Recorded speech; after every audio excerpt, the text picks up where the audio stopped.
Let's get our volume up. Let's hope you can hear me. And let's do our testing. Make sure that we're live before I start talking.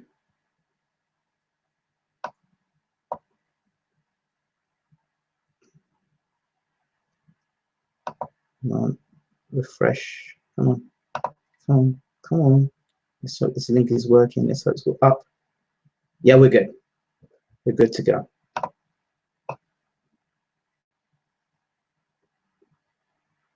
Good morning, good afternoon, good evening, wherever you are in the world.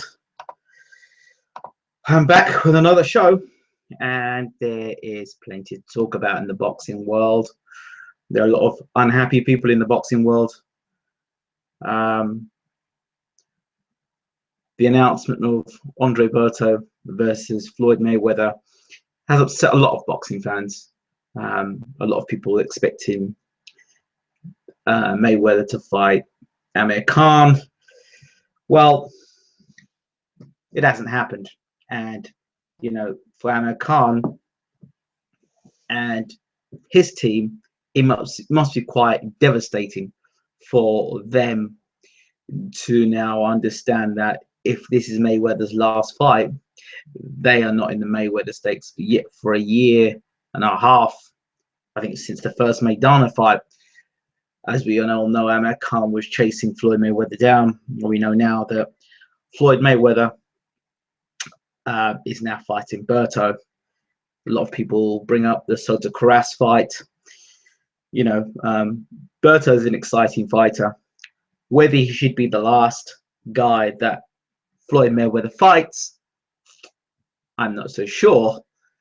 I'm sure some people would like to see him fight GGG. Some would have liked him to have a rematch with Canelo.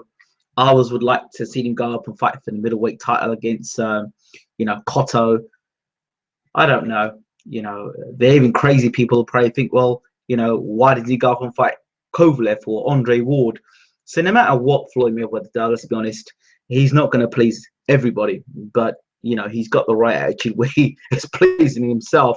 See, now for me, there's a few things that come to my mind. All these people that are complaining about Floyd Mayweather's legacy and their career, it's either one of two things. There's a lot of two-faced people in the world, or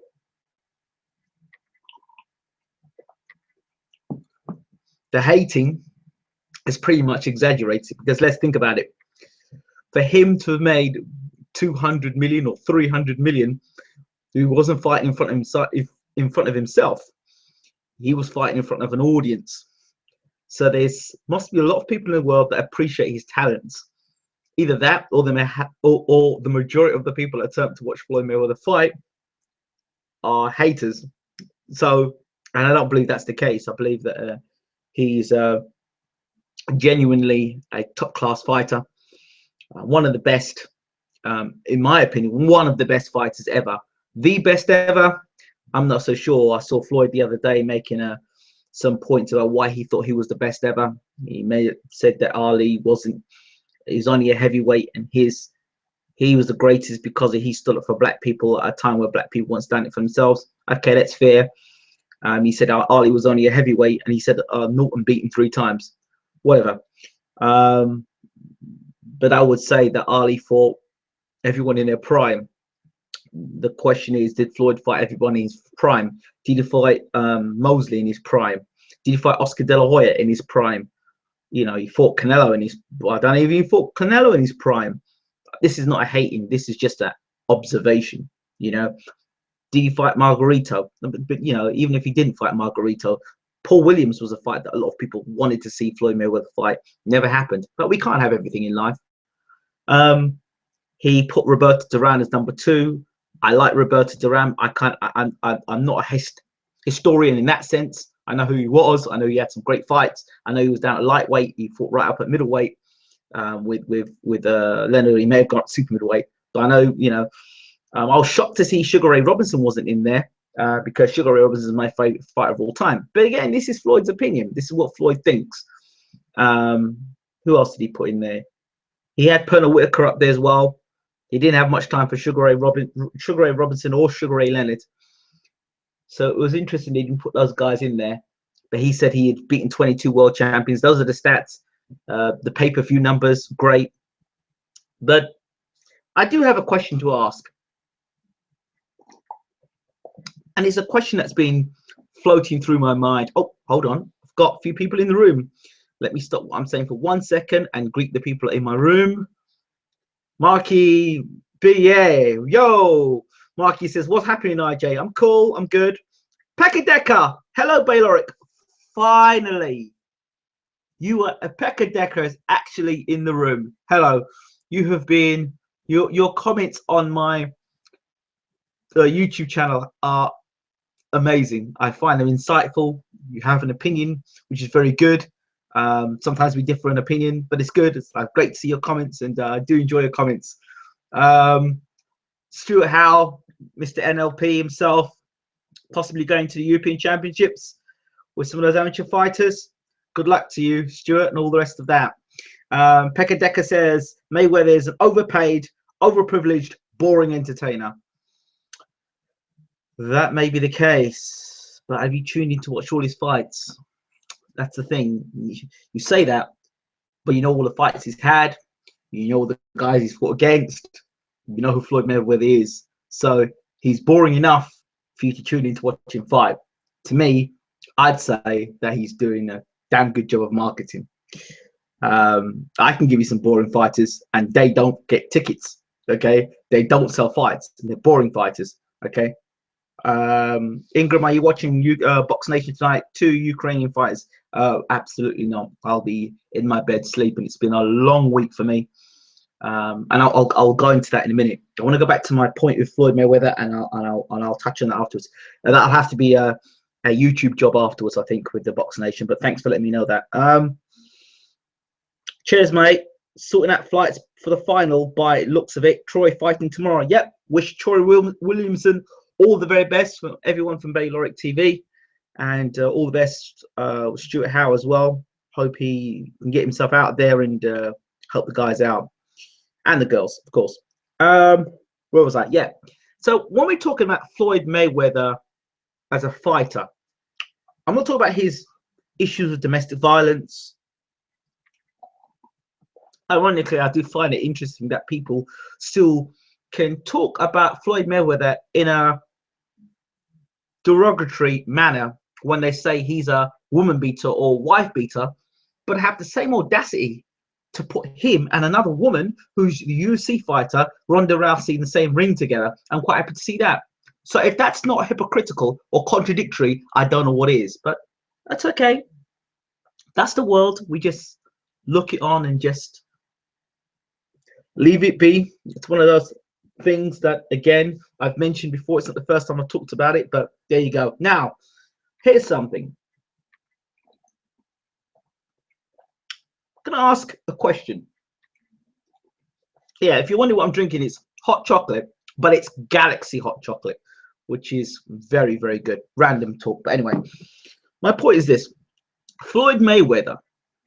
If you're gonna say I hate Floyd Mayweather because he's black, or I hate Floyd Mayweather because he's arrogant, or I hate Floyd Mayweather because he's ignorant, or I hate Floyd Mayweather because he can't read, or I hate Floyd Mayweather because he does nothing for black people, or I hate Floyd Mayweather because he beats women up, or I hate Floyd Mayweather because he's rich, or I hate Floyd Mayweather because he can't speak well. I hate Floyd Mayweather because he's got no personality. But that's got nothing to do with the man's boxing ability.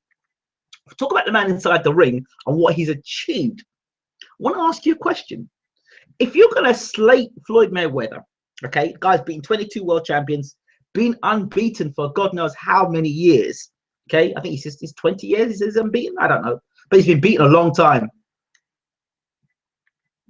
Name me a current fighter today. If you're gonna slag off Floyd Mayweather and say that he's crap, he's rubbish, he's a boring fighter, he's not great, he's not this, he's not the best of this era, he is the best in this era as far as I'm concerned. In my lifetime, I would say he's the best in my era. I would say, and that's simply because of I don't know any other world champion I know that's been beaten for as long as he's been. made as many title defenses, beat as many world champions, left one network, HBO, gone to Showtime, become the richest or the highest paid sportsman in entertainment. Okay. Even in Mike Tyson's heyday, Mike Tyson never did that. Even in the whole is how exciting Mike was and how he knocked everybody out and he was this beast, and like, he didn't do what Floyd Mayweather did.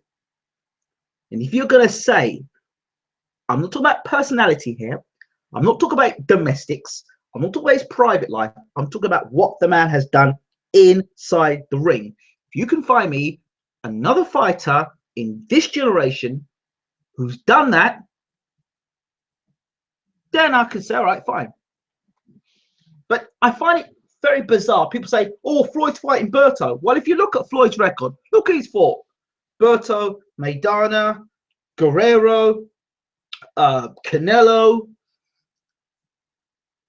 The list goes on and on. And Miguel Cotto. These guys, some of these guys have gone on and still gone on to be world champions. Miguel Cotto's gone on and being a world champion.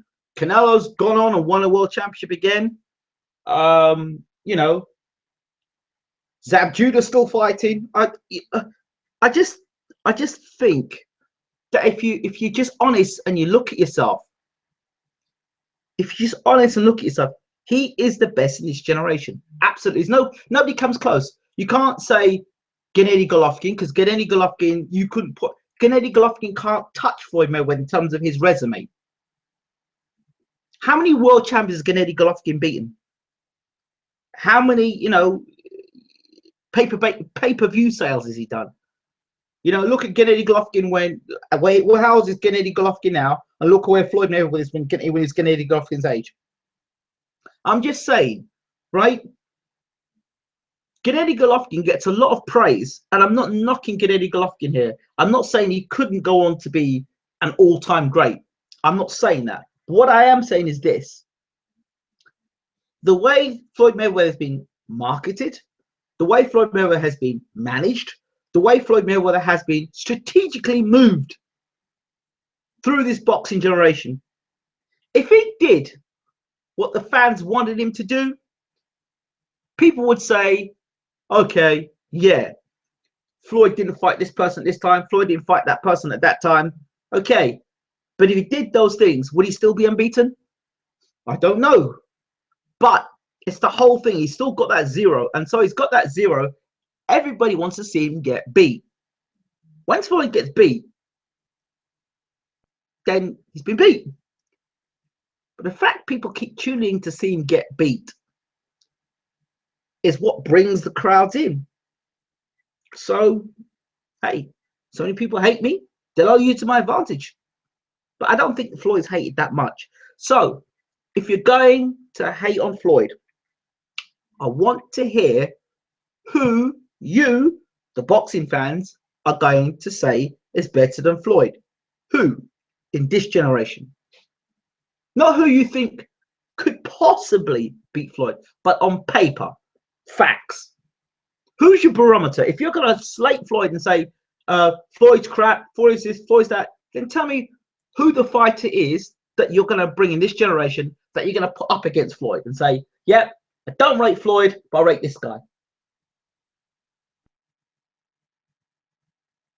Floyd does exactly what boxing is about. The science of boxing is to hit and not get hit. That's the science of boxing. And he is a professor of it. So if you look at the essence of what boxing is meant to be, hit and not get hit,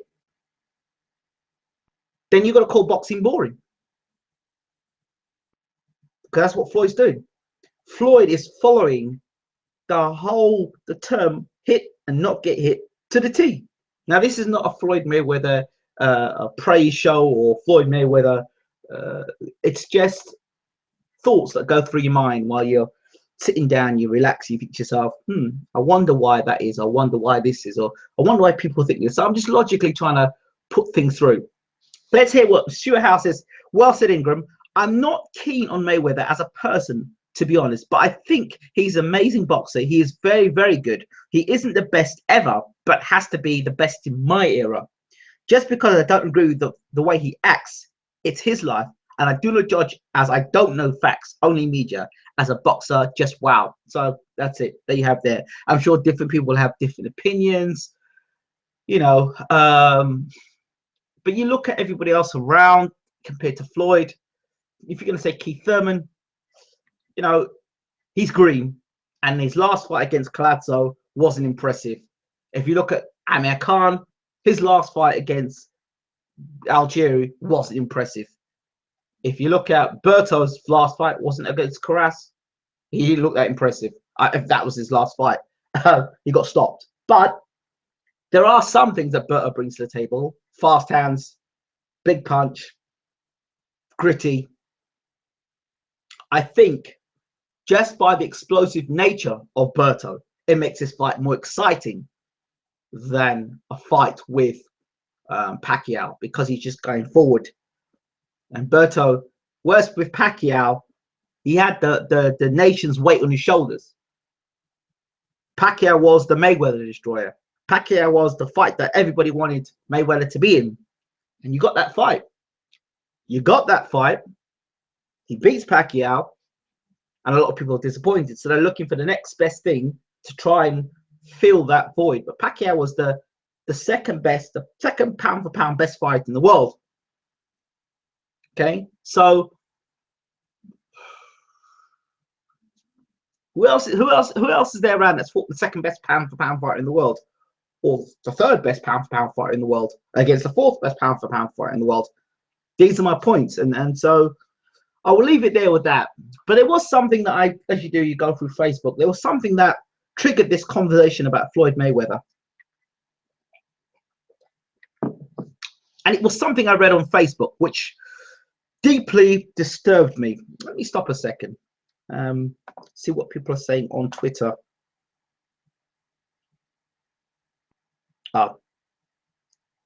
Okay. Sorry. It was something that deeply disturbed me. It was an article that was about Floyd Mayweather, and it said Floyd Mayweather found unconscious in a hotel room or an apartment. And it was basically said he went unconscious and he was in Thailand. Now, it was obviously a fake, because it was only yesterday Floyd was in America, or just last night. It was on the Sports Center talking about the Berto fight and whatever. So I knew it was a hoax. But then the more darker, sinister side and the thoughts went through my mind. I thought, well, Floyd's chasing this 49-0 record. Now, again, I don't know what this thing about this 49-0 is, but it's pretty stupid, because Julio Cesar Chavez was 89-0, and I'll keep on saying Chavez was 89-0 before he got beat by Frankie Randall. Ricardo Lopez was something like 55-0. And Rocky Marciano is a heavyweight. So I'll keep on saying this until the cows come home. Why everyone's talking about Mayweather 49-0 doesn't make sense. The only thing that can come to my mind logically is that Chavez was Mexican. I think Lopez was Mexican. Marciano was white. So it would be the fact that Mayweather would be the first black or Afro-American fighter or black fighter to be unbeaten at 49-0.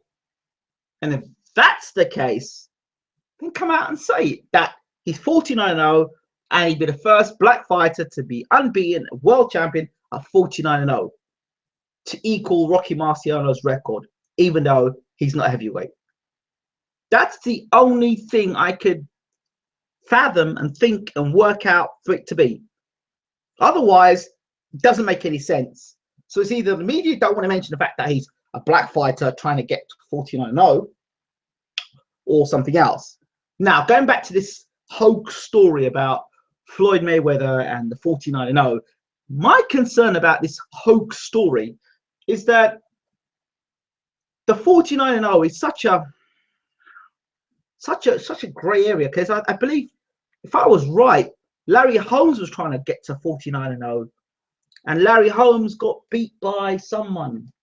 No, he got beat by, or got beat on points, and they said it was a bit of a robbery. But Holmes got beat on that to stop him getting to 49-0.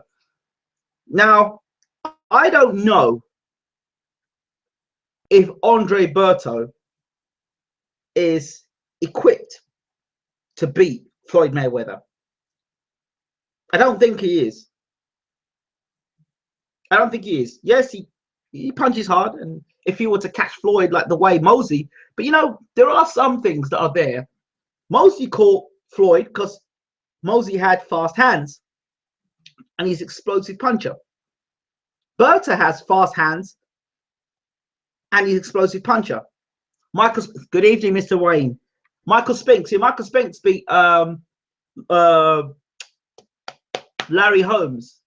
So he was the last black fighter to get anywhere close to that 49-0 record that Marciano left behind, and he's a heavyweight. So in the lower weights, Chavez, Ricardo Lopez. I think Ricardo Lopez was a strawweight, I think.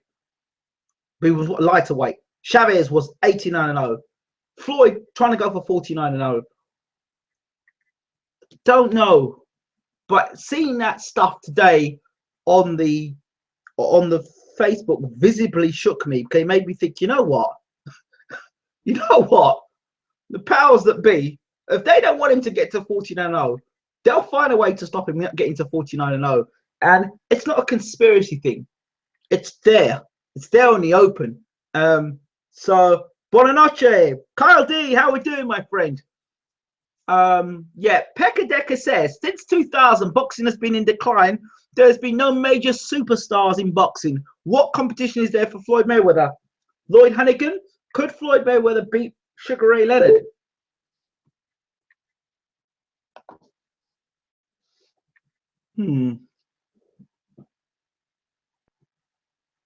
Well, that's like me asking you, could Ray Leonard beat Ray Robinson? I don't even get into that debate. In this era, in this time, at this time. No, I haven't. Sorry, Carl. I've not been watching the cricket. In this area, at this time, Floyd Mayweather's number one. That's all I can say about that. And all you could say is this argument. If you want to use the Sugar Ray Leonard thing, if Sugar Ray Leonard had fought all the same fights that Floyd fought, would he be unbeaten the same way? Would he be managed the same way?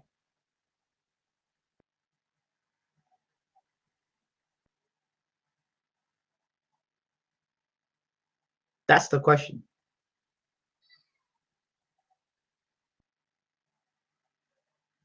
So that's my thoughts with that.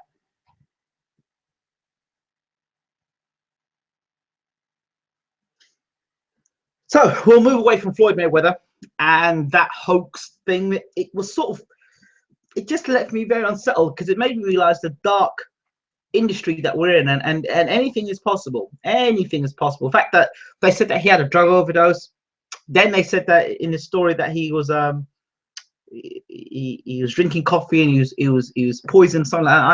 I don't know, but it was just a hoax story that I saw today on Facebook, which disturbed me, and it made me think, well, those things are possible. It can happen. I'm not saying it happened, but that's what I read on Facebook today, which was very disturbing, which made me think about the whole 49-0. And yeah, well, it could those things could happen. Let's just hope that nothing untoward and that happens and Floyd can get through. Floyd has been good for boxing, to be fair. He has, and he's taken boxing to another level. And there's nobody in this current generation that can do what Floyd's done. Let's be honest. Kovalev, as good as he is, and even if he beat Andre Ward and he beat what's his name, and he beat Stevenson, he's and as good as I rate Kovalev, he won't do what Floyd's done. He won't do it. He won't do it. He can't do it. I don't think he can. Um, Gennady Golovkin. As much as you talk about Gennady Golovkin, will he be able to leave one network, go to another network, have his own company? You've got to give credit to Leonard Ellerby and those people around Floyd Mayweather, the team they've got. Is Gennady Golovkin going to have that? Is he going to be able to do that? I don't think so. I really don't. I really don't. I really don't. And has he got the crossover appeal to do those things? To have a 24/7 show, Gennady Golovkin 24/7 show? Come on, really, really. You know, Kovalev is more likely to be. He's the nasty of the two in terms of, you know, he'll call somebody a piece of shit. I mean, he's got that in him. So Kovalev is a guy that, you know, he has less of the he's less politically correct. So it'd be interesting. But again, I don't see Eastern Bloc fighters, not being funny, but I don't see anybody from that side of the world being that sort of superstar in the way that Floyd and is. But then again, a whole lot of people talk about Kim Kardashian and Kanye West. Yeah, they do, but he can put Floyd in that same category as well. Bling bling, all of it. So, you know, crossover appeal. I mean, I just don't see it. I really don't see it with those guys. Great, good fighters, just don't see it. Just don't see it. Keith Thurman, he wouldn't be able to do it. And for all the talk of Amir Khan, he can't do it. He can't do it. So I don't know. So for this generation, TBE Floyd for this generation, the best in this generation. I'd call him TBG, the best in this generation. So let's move away from Floyd and Berto. And my thoughts on the actual fight, I think it's an explosive fight. I think Berto's got hand speed that could cause Floyd problems. And the whole Mosley scenario, Mosley was able to land that right hand because Mosley was fast and had explosive power. Berto has got a lot of wear and tear on him. But I still think he'll be more exciting to watch than Manny Pacquiao. Like I said, Pacquiao fought with the nation on his back.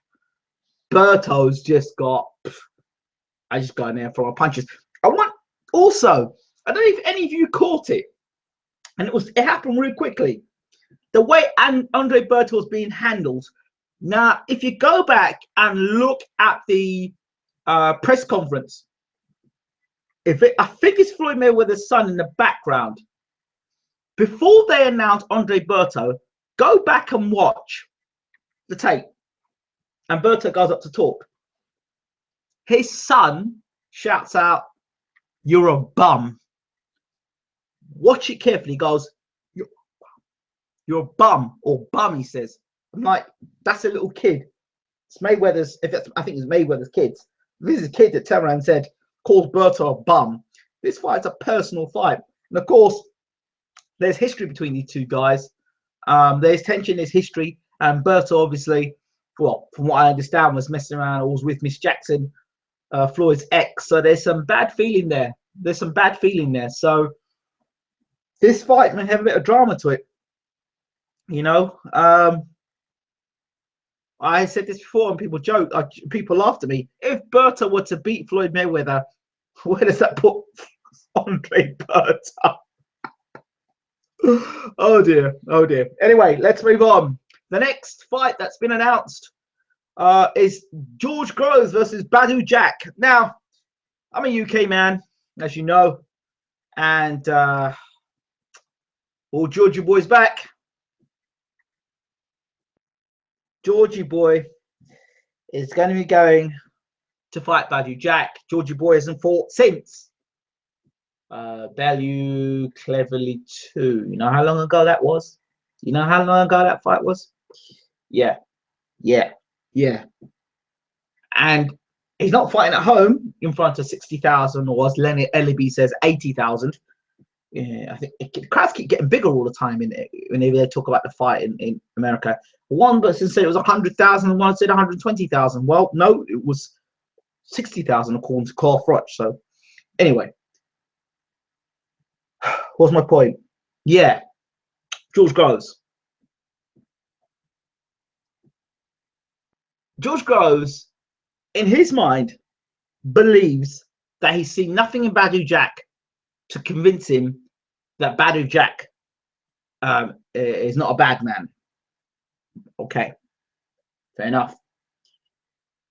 But this is the same George Groves that believes he could beat Carl Froch given a third fight, having been laid out flat. There is one thing: George Groves gasses after 6 rounds. For the first 6 rounds, George Groves is dangerous. But with Paddy Fitzpatrick, we still don't know how good he is as a trainer.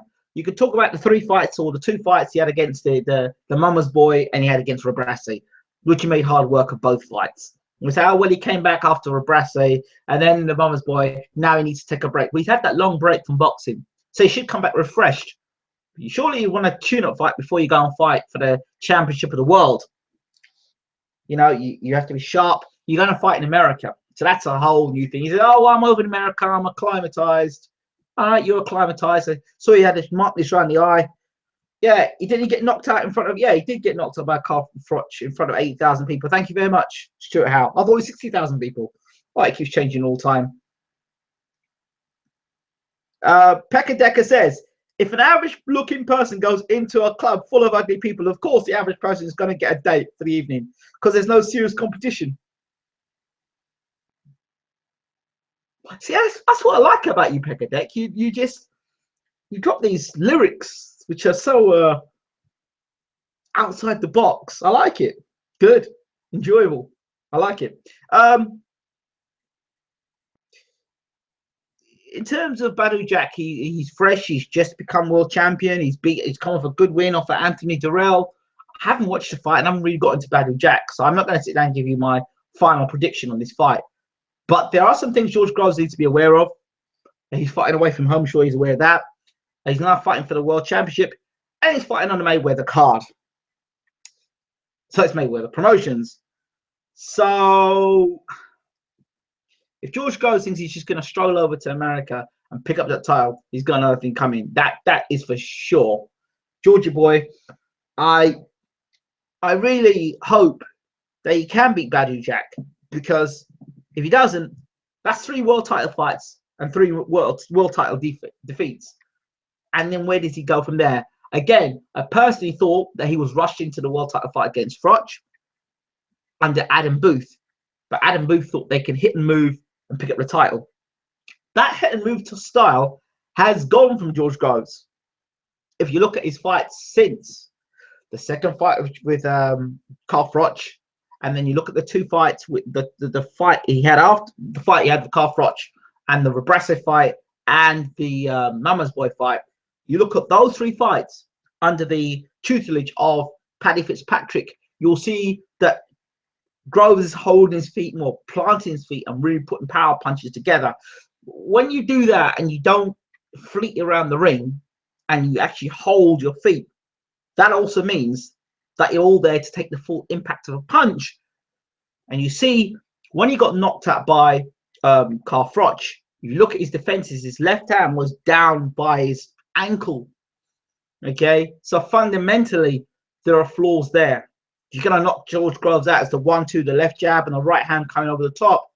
It's there, and they know after 6 rounds, Georgie boy starts to tire.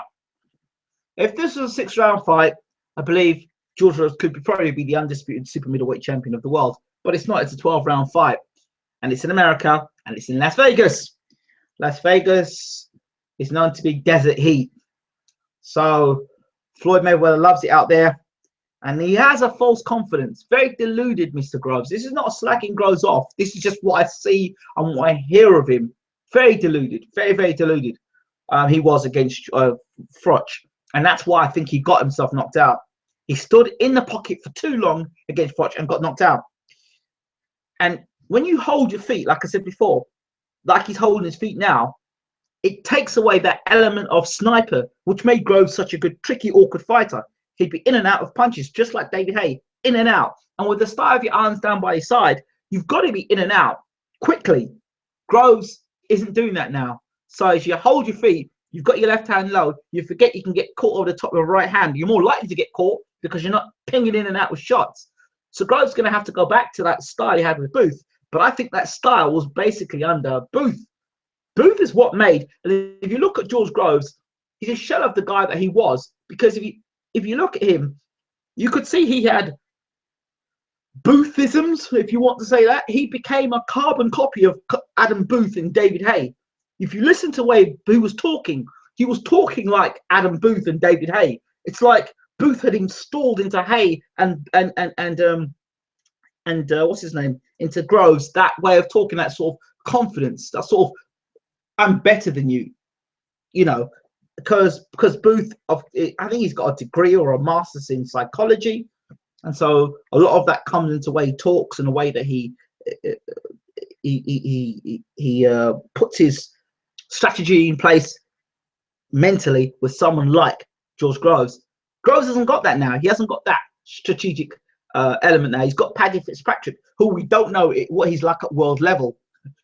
We don't know what he's like at world level. We know what he did with Rabras, and we know what he did with this Mama's boy, but we don't know what he's going to do when he gets to America. And Groves went to America with Adam Booth. Now he's going to America with Sauerland under Mayweather promotion.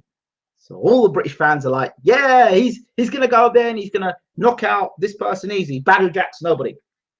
But we need to look at Badou Jack a little closely. So I'm definitely going to have a look at Badou Jack. I don't think it's a foregone conclusion at all.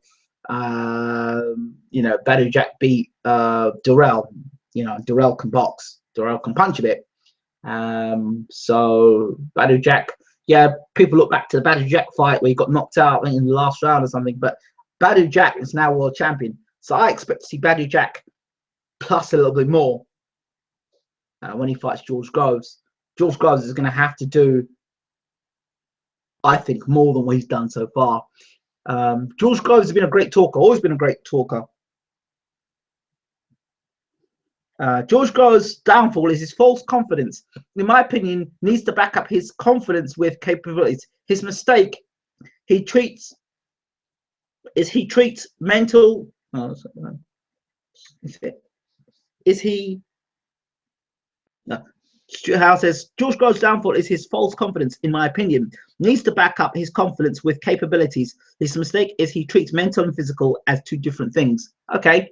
Stuart Howe says, I gave Groves my number once. Little fact for you guys, you never called me back. Well, sorry about that, Stuart. Sorry to hear that. What are you guys' thoughts on the George Groves Badou Jack fight? I don't know. I'm not as confident as if the fight was in the UK. Yeah, I'd be a lot more confident. But the fact it's in America and in Las Vegas, I don't know. It's okay fighting in front of 60,000 people that want you to beat Carl Froch. It's a lot different fighting in America and you're fighting in somebody else's backyard. I don't know. I still feel, you know, there's more to this fight than George Groves is letting on. See the big shiner in George Groves' eye, by the way? Somebody's been punching him in his face. So obviously he's been having hard sparring. So moving on. Our next conversation topic, Chisora versus Teper. And a lot of people are like, yeah, go on, Del Boy. Go on, Del Boy. Go fight Teper. Frank Warren's done it again. He's given Derek Chisora a nothing type opponent. And now he's going to stick him in for the European title. Now, I'll say this much. I think Teper is vastly underrated. Vastly underrated. I want you to go back seriously and look and see what he did against Martin Rogan and what he did against Michael Sprott and what he's done now against David Price. Right? First of all, let's look at the Rogan fight, the Sprott fight. Sprott is a guy who won the prize fighter. Yes, he was over the hill, but he destroyed Sprott in a round, something Anthony Joshua didn't do.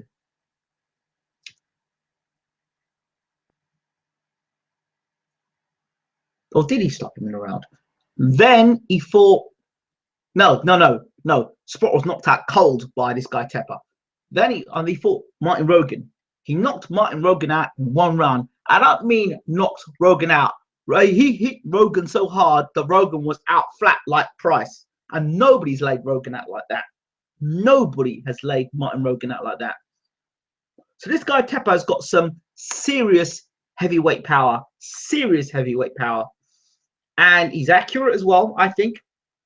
And he boxes to a good. He seems to have strategy down to a T. When he fought Price, he knew what to do. He knew how to close the range down. He got in position and he caught Price and knocked Price out. He's made easy work of 3 fighters, 3 British fighters, may I say. Chisora's the 4th one. Now, I don't think even the best Derek Chisora beats Teper. I don't. And here's my reasons why. Derek Chisora, if you look at the way he fought Tyson Fury, the 2nd fight, he didn't fight with the same aggression as he did against Vitaly Klitschko. And even in that fight against Vitaly Klitschko, he was still getting hit with shots. But Vitaly was throwing his punches in a backward motion. Okay? Teper won't be moving in a backward motion against Derek Chisora. Teper's going to come forward and Chisora's going to come forward. And Chisora's a good fighter when he's on top of you. When you start hitting Chisora back, what's the first thing Chisora does? He starts dancing backwards. You watch him in every fight he gets, he does that silly little dance. He goes backwards. Teper sees that on Chisora, and Chisora always does it. As soon as Chisora's hurt, he shows you. Chisora's one of these fighters. He shows you when he gets hurt. If Chisora takes a backward step against Teper, Teper's going to step in and he's going to knock Chisora out. That's my opinion. Chisora is very, very. Teper is very, very underrated because this guy will study tape. This guy is very dangerous. He's very, very dangerous. The fact he had no fear of David Price's power, walked him down, took him to the ropes, and landed his punch and knocked Price out. Took away the big man's best attributes. This guy's 6'4", I think 6'4", 6'5". This guy Teper is dangerous. It just seems to me that Frank Warren keeps throwing Chisora out to the lions every time. Every time. When he fought Vitaly, like he threw him to the lions. He fought what's it go? Robert Helagius, threw him to the lions. You know, David Haye. You know, he come up from the David Haye fight, and then he threw him again against Fury to the lions. I just feel that I don't know. I think Derek Chisora is probably one of the worst managed heavyweights. Terribly managed. Terribly managed. There's no sort of, you know, we're going to get this fight, we'll get this fight, we'll avoid this fight, and we'll try and get you to a world title shot. And, you know, we'll try and maneuver you to a world title shot. No, we're going to put you in with all the guys that will make it difficult for you to win a world title. If Derek Chisora's career was managed by Al Heyman, or I think Chisora would probably be in the top. It would have been in the top 3 or 4 in the world. Probably had a world title shot, possibly world champion now. Why has Chisora never gone down the route of Shagayev? I can't get it. So I don't think Derek Chisora is well managed. That's my opinion. I think he's been awfully managed, but he doesn't help himself. So, and I would like to see Derek have a couple of warm-up fights with his new team, and I don't mean that blow of a job. I would like to see him have a couple of fights with his new team, get himself some sort of confidence, and then go and fight Teper. But for me, him fighting Teper, I'm going Teper by KO, and early, inside 6, Teper, definitely. I know, no other way about it. Okay, be interested to hear your thoughts on Wilder offering Hugh Fury a fight. Well, I think I mentioned this before. I don't believe Deontay Wilder rang at Peter Fury and said, I want to fight your son. I believe it's Al Heyman's team that's contacted the Furies. I think, personally, I think it's great exposure for Hughie Fury, because let's be honest, he's a heavyweight that is very much going underground. Not a lot of people are paying attention to Fury, even though he's fighting better opponents than Anthony Joshua. Hugh Fury is not being given the attention that Anthony Joshua's got. He's not been given the hype that Anthony Joshua's got. What I mean hype by, he's not been given the whole, the documentary and the this and the that. Okay, Joshua won the Olympic gold, fair play. But Fury won the World Junior Championships, so he's not a bum or anything, So it'd be nice for them to really build up, Hughie a bit more. I know he's in the shadows of it somewhat of Tyson Fury, but if Tyson wins against Klitschko, then Hughie still remains in the shadow of Tyson. If he loses, if Tyson loses, then I guess that's where Hughie probably stepped to the forefront, and Tyson would be, in the background for Hughie to step forward because he's still unbeaten. So, with regards to him fighting Wilder, got a good jab. He's got all the dimensions to beat Deontay Wilder, but it's the timing. James Ellis here, we had a conversation last night, and our conversation went like this, and it's the same. The expression is like this, and I'm going to use the same expression for a fight that we definitely know is going to happen: Anthony Joshua and Dillian Whyte. And my views are this, my thoughts are this: you have to cross the road. Okay, you've got the choice. You can cross the road with 2 cars and get across the road. You can cross the road with 10 cars. Your choice is, if you had to choose between the 2, you choose the 2 cars. You try and get one, you go across the road. See, it's all to do with timing.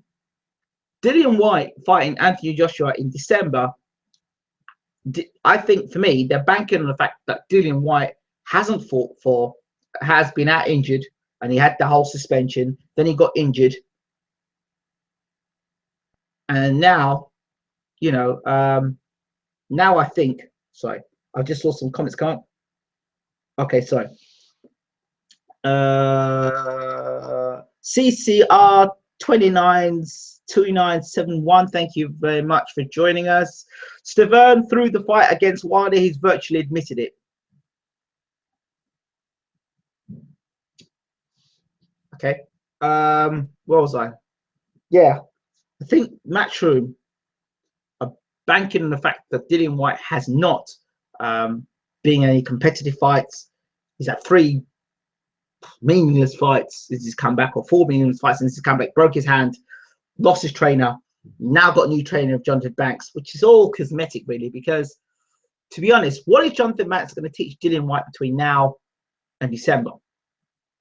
He's got a fight in September, yeah? So he fights in September against who? A decent opponent. He can't fight anyone too testing, because if he fights anyone too testing, it jeopardizes his fight with Joshua. So everyone's fighting for this big fight against Joshua. So Joshua, if you look at it, has been on the big cards. He's been on the big events. He is headlined.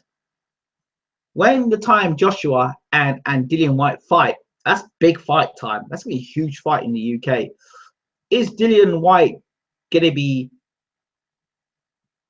able to mentally be ready for this fight? Is he going to be physically ready for the fight? Yes, he'll get into shape. Yes, he'll train like a Trojan. But will he be sharp enough? Or will the fight have come too soon? I think the fight should come after. See, now if Dillian Whyte fought like a Rudenko, right, who Fury's fought, and then an Arias, and then fought like I don't know, he fought 2 good fighters. Some guys are going to take him the distance. Some strong guys take him the distance, and and throw some, give him a bit of opposition. And then take on Joshua. That would have been better for Dillian Whyte, because you would see him go rounds for 8, 9, 10 rounds. Yes, I know Joshua hasn't gone 8, 9, 10 rounds himself, but he has the momentum. He's fought on big cards. He's been fighting consistently. Yeah, he had that back injury, but he was straight back on it. Dillian Whyte's had a lot of stutters, and there's you know, Jonathan Banks coming in now has kind of like, for me, is bringing Dillian together, but I don't know if it's going to be in enough time. Ultimately, when you get hit on the chin, you're going to go back to what you did anyway. What I'm saying is, will Jonathan Banks have grounded enough discipline within Dillian Whyte to box to orders against an oncoming Anthony Joshua? Dillian, in his mind, has still got that amateur fight, and everyone's talking about that amateur fight. But let me remind you, amateurs and pros are two different things. In the amateur game, Henry Tillman beat Mike Tyson, and in the pro game, Mike Tyson destroyed Tillman. Okay, so all those people, oh yeah, the amateurs, the amateurs, the amateurs. That's all people. That's the only thing people got. What else can you say about Dillian Whyte? The amateurs. That amateur fight he had against Joshua. That's it. How many years ago? And since that point, what's happened in both of their careers? Joshua's gone on to become Olympic champion and has fought the world's best, and Dillian Whyte fought in the ABAs. I don't hear anybody talking about that. And that, for me, it's just like night and day. Joshua's fought the best of world championships, the Olympics. He fought the best that was around at that time in the amateurs. Dillian Whyte fought the best that was in Britain.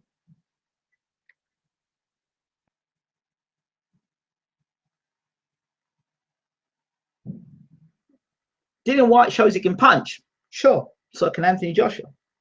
But, you know, he's really confident guy. That's cool. It's a massive difference between amateurs and pros. And you know, Joshua seems to have a professional setup now. He's had it since he turned pro. Then you look at Dillian Whyte. He's had a lot of interruptions, you know, and those are the things that concern me. Definitely concern me about this fight. So it's much of an illusion. Joshua's come on a ton since, you know, the amateur for the amateur. If you're gonna look at their amateur careers, what did Dillian Whyte do as an amateur? What has Joshua done as an amateur? Okay, he beat him in his amateur. What's he gone on and done since? It's not like when Riddick Bowe beat when Lennox Lewis beat Riddick Bowe now. Because remember, the common denominator was Lewis and Bowe were both in the Olympics and they fought in an Olympic final. Dillian Whyte and Joshua fought an amateur fight that wasn't even in the Olympics. Now, if they fought in the Olympics and Dillian Whyte had done Joshua at the Olympics, oh wow, then we've got something. Because then you know that Joshua and Dillian Whyte, whoa, they've got Olympic pedigree. They've got some pedigree. They've got some international class about them. But it's not like that. So I just think that Dillian Whyte, Anthony Joshua is a very, very, it's a good fight for Anthony Joshua. And it looks all roads into lane for Anthony Joshua. Dillian Whyte's best chance is to hit Joshua on the chin early and hope that he don't get clipped himself. Because, you know, he based on the amateur fight, he may think, you know what, I felt I could take Joshua. I felt his punches as an amateur. And, you know, I took his best shot as an amateur. That's his amateur. This is a pro now. And he probably hits twice as hard as a pro and physically developed into a man now. I was a boy then, I'm a man now. You know, so the writing seems on the wall there for me.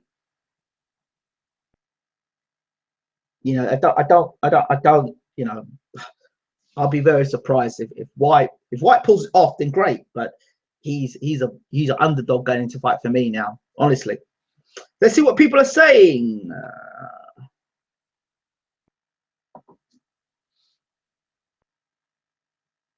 CCR. Oh, Marky Bay says, I can't see how Whyte's going to beat him. He hasn't shown me anything so far. Stuart House as amateurs is massively different game, and both novices amateur as well. Yes, that's true. Harte Mojeko says, yes, Bayloric TV. Harte, nice to see you. You must be new because I've never seen your name before on the show, so welcome. Richie Arrow, New name. Good evening, Richie. So many felt in recent fights that Canelo, Cotto, and obviously Pacman had the genuine beating of Mayweather. They were all quite convincingly beaten, and I just feel that Berto is getting zero odds. And yeah, I do agree with you. Berto's been given absolutely no odds whatsoever against Floyd Mayweather, right? But he's got the hand speed and he's got punch power, and those are two things that could give Floyd Mayweather a hell of a lot of problems. I know Berto's got a lot of vulnerabilities, but he also punches very hard, and he's very fast and very explosive. And those are the things, his plus points. And Virgil Hunter will look at his plus points, not his amateurs.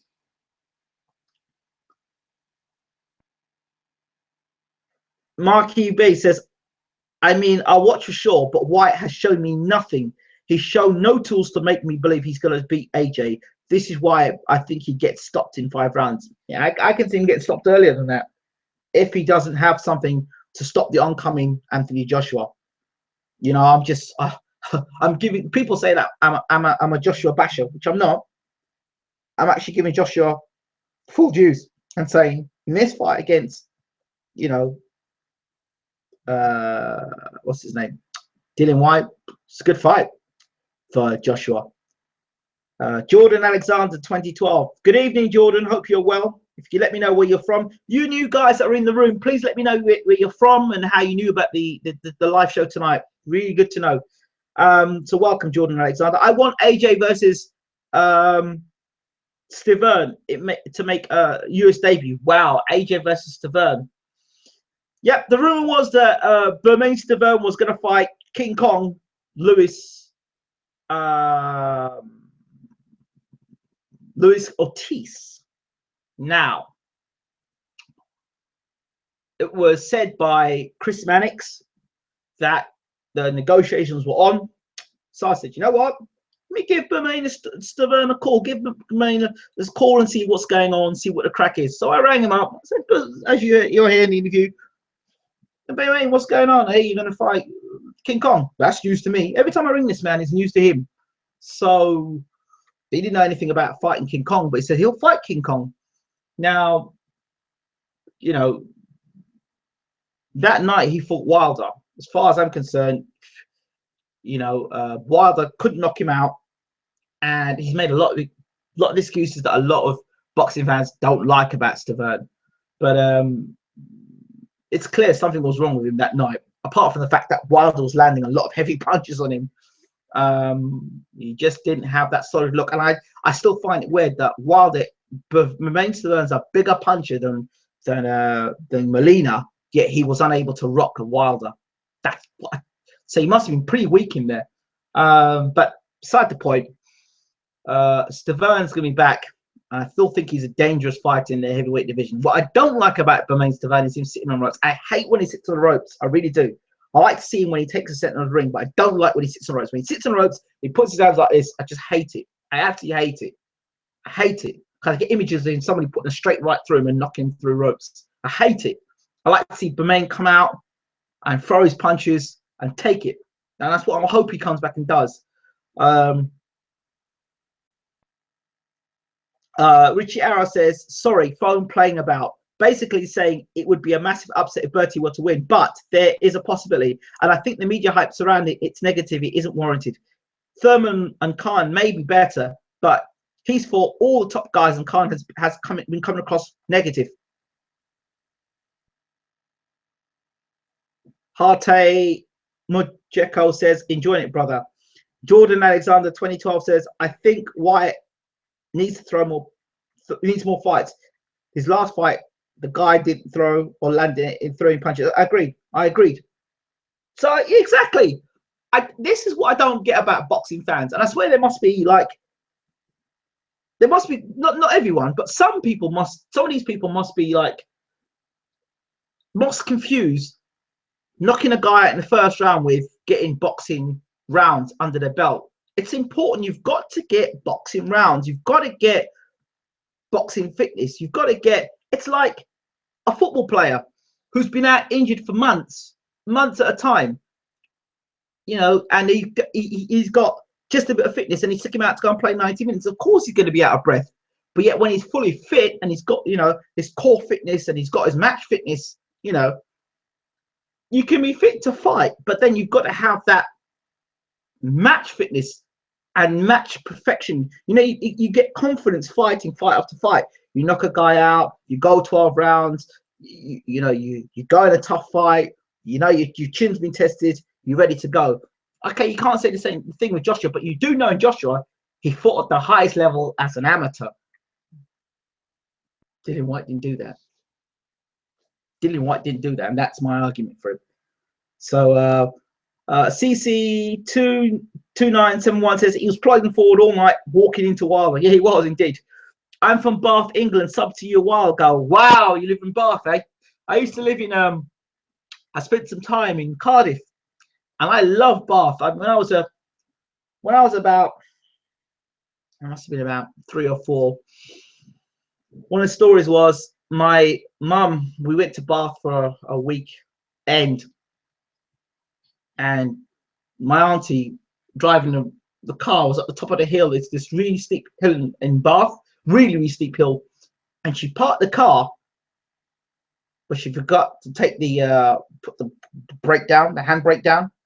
So then the car started riding back down the hill. Yeah, exactly. Well, she was in it, but the car started running back down the hill. So that's my stories of Bath. Beautiful place, Bath, actually. Beautiful place. One of the places that I definitely want to go and visit when I'm next in England. Bath is a beautiful place. Beautiful place. Love it. Don't tell me, you're gonna tell me now that it's not a very nice place. In fact, I don't know anybody that I've spoken to that I say, yeah, it's a really nice place you live in. They say, no, it's crap. Don't know, but yeah, I appreciate Bath. It's a nice area. Yeah.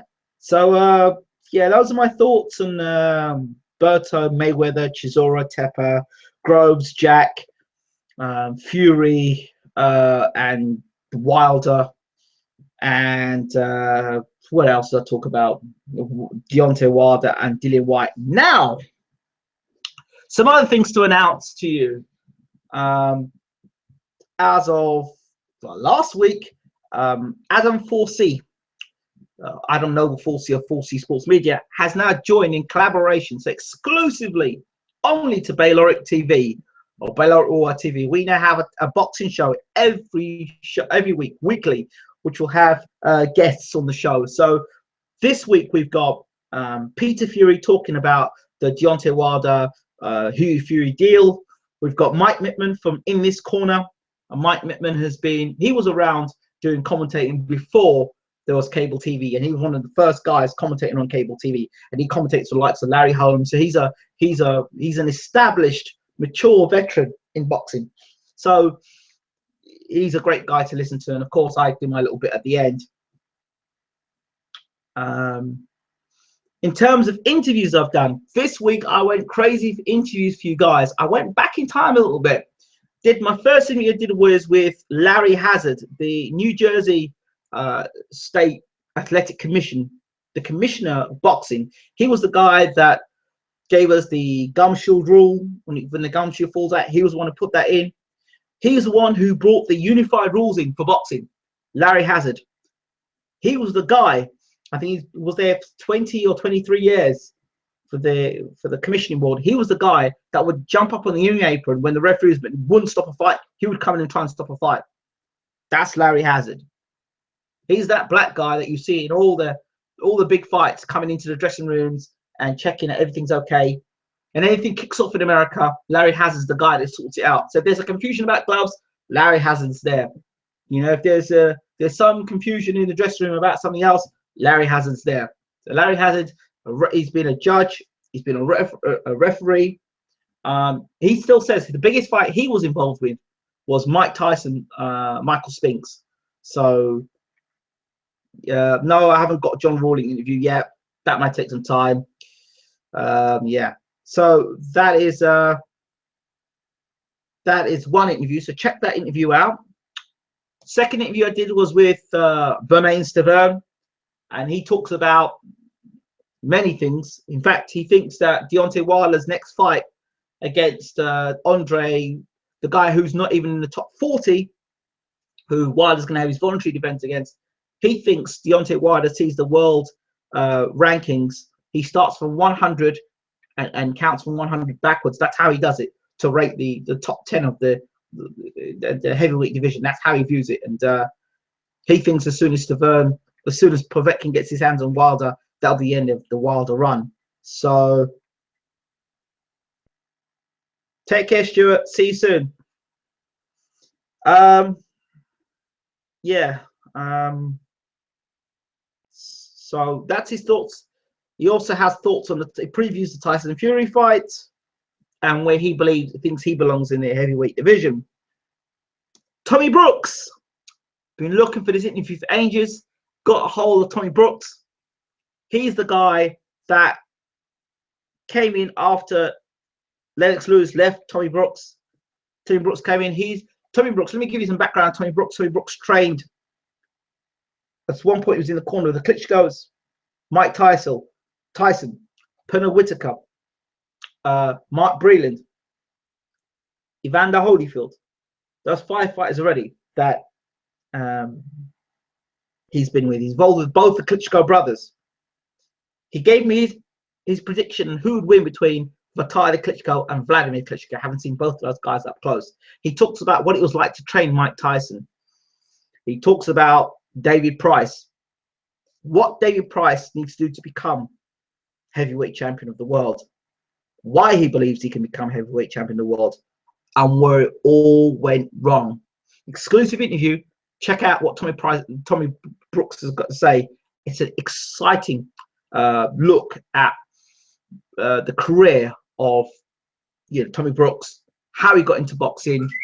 And it's guys like this in boxing that we really don't get to know about, because the guys like Freddie Roach and Garcia and Angel Garcia and Robert Garcia get the forefront. But these are guys who really know the game. I'm not saying that Freddie Roach doesn't, but have produced a multitude of champions and have been with guys like Phil Torrance, Georgie Benton, real world-class top trainers, and Phil Torrance.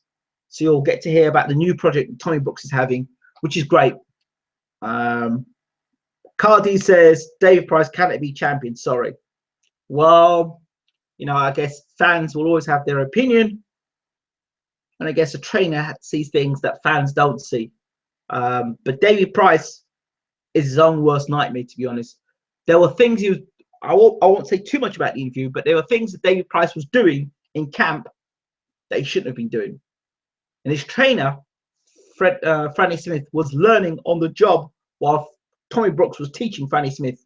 So I won't ruin any more of that interview for you, but it's something if you're a David Price fan, or if you want to know why David Price is in the position he's in now, listen to the Tommy Brooks interview. Very interesting. What else have we got? Brooks. Oh, and I have another interview, a very in-depth interview with James Ali-Bashir. Unlike the normal interviews I do with James Ali-Bashir, which are boxing related, this is a real interesting interview with James Ali-Bashir. He talks about racism in America. He talks about the civil rights movement, and as a young black man living in America, very in-depth, interesting interview. And also talks about racism in boxing. Yeah, it's alive and well in boxing. And James Ali-Bashir tells a very interesting story.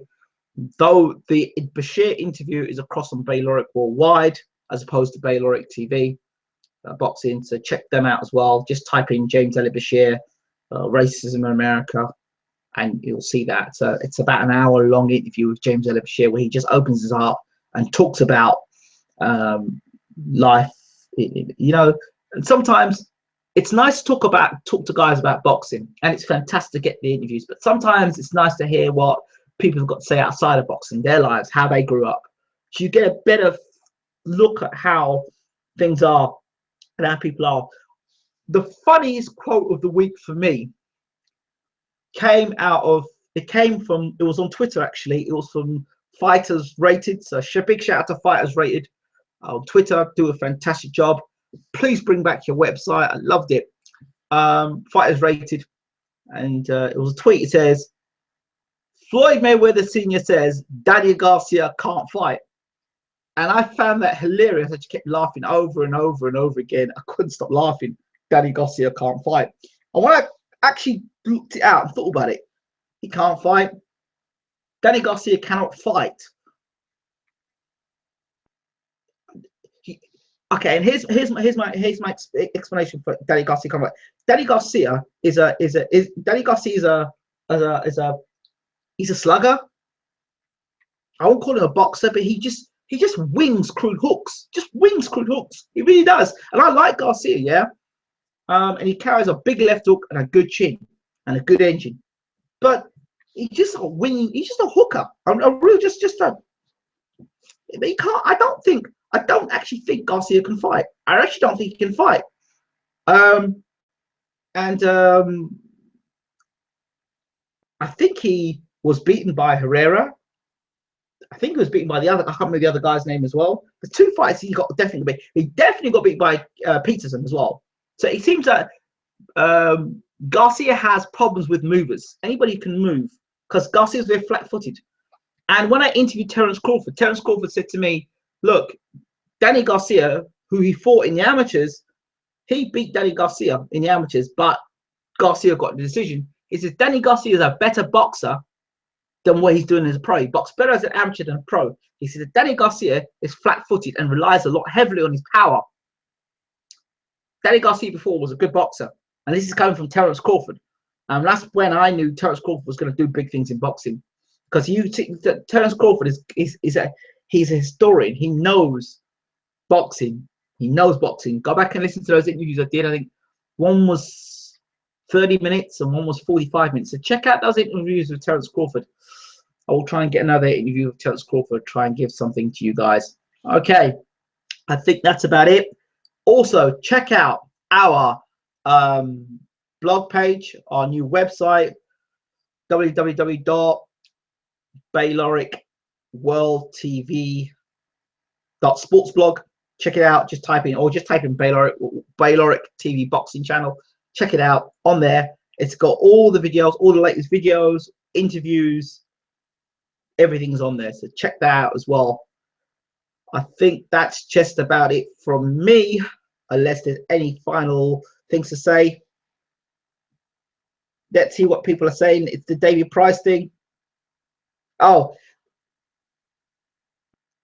Harte says, Mike, there are mad hills in Bath. Haha. I'm too scared to park my car with the handbrake on some of them. Yeah, I agree. Stuart House says, not being rude, guys. Fantastic show, but off for work early morning, working with a boxer early in the morning.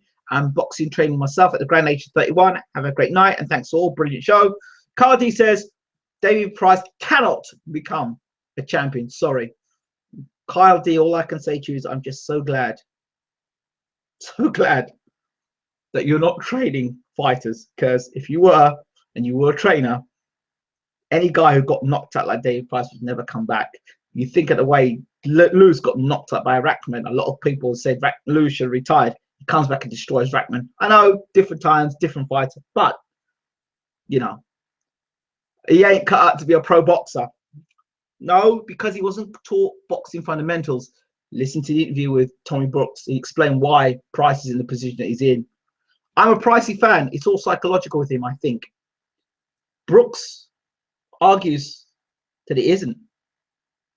That's what he tells me. But anyway, I don't know. I think Price needs to hang him up, says Marky B. Cardi says, that is a great interview. Check it out, guys. That's the Bashir interview you're talking about. CC2971 says, yes, he's scared to lose. Scaldi says he lost killer instinct. Just look at his jab versus Teper. Got no confidence it will be shattered now. Yeah. It almost like he's gonna get knocked out, and he worries when. Yeah, he does. He always looks like he's gonna get knocked out. He's got that silly look. Thanks for great interviews. Have a great night. Enjoy the football tomorrow. I will do. Guys, just want to know how you found out about the live show tonight. Where did you find it from the live show? Really want to know, because it lets me know where you're getting information from. Did you get it through Facebook? Did you get it off Twitter? Did you get it off Google Plus? Did you get it off Gmail? Where did you get to find out about this show tonight?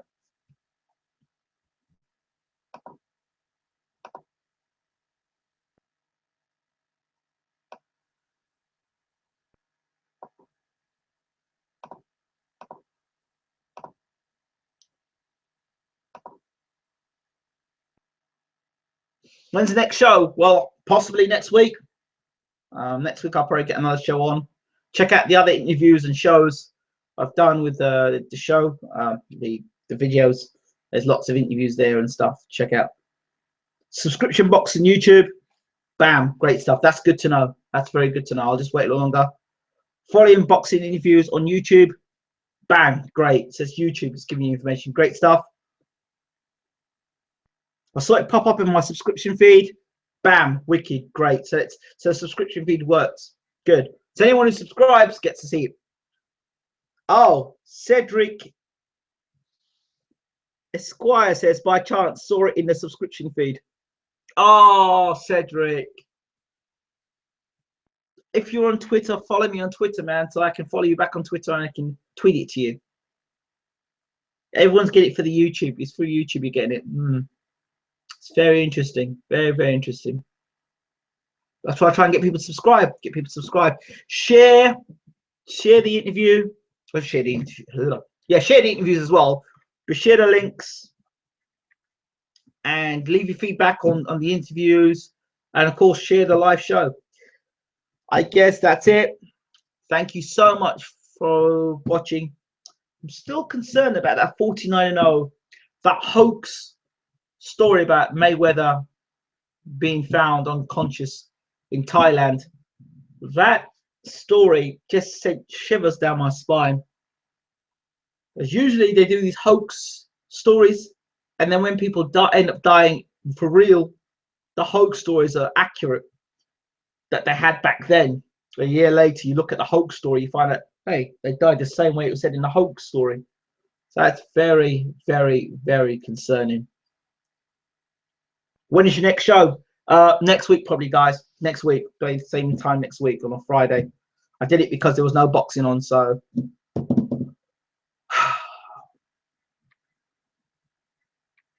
Mate, love. Oh yeah, I remember you saying that you love the Fury interviews. By the way, that's what brought you here. Yep, Tyson Fury is a character. Peter Fury is a character, and Hugh Fury is a character as well. I do love talking to the Furies. I do enjoy talking to the Furies. They are. I have a little love for them as well. So yeah, they're great guys, and enjoy talking with them. So yeah, I understand. That's it from me, I guess. Thank you all for watching. I appreciate and love the love. Keep your hands up, and I'll see you sometime soon.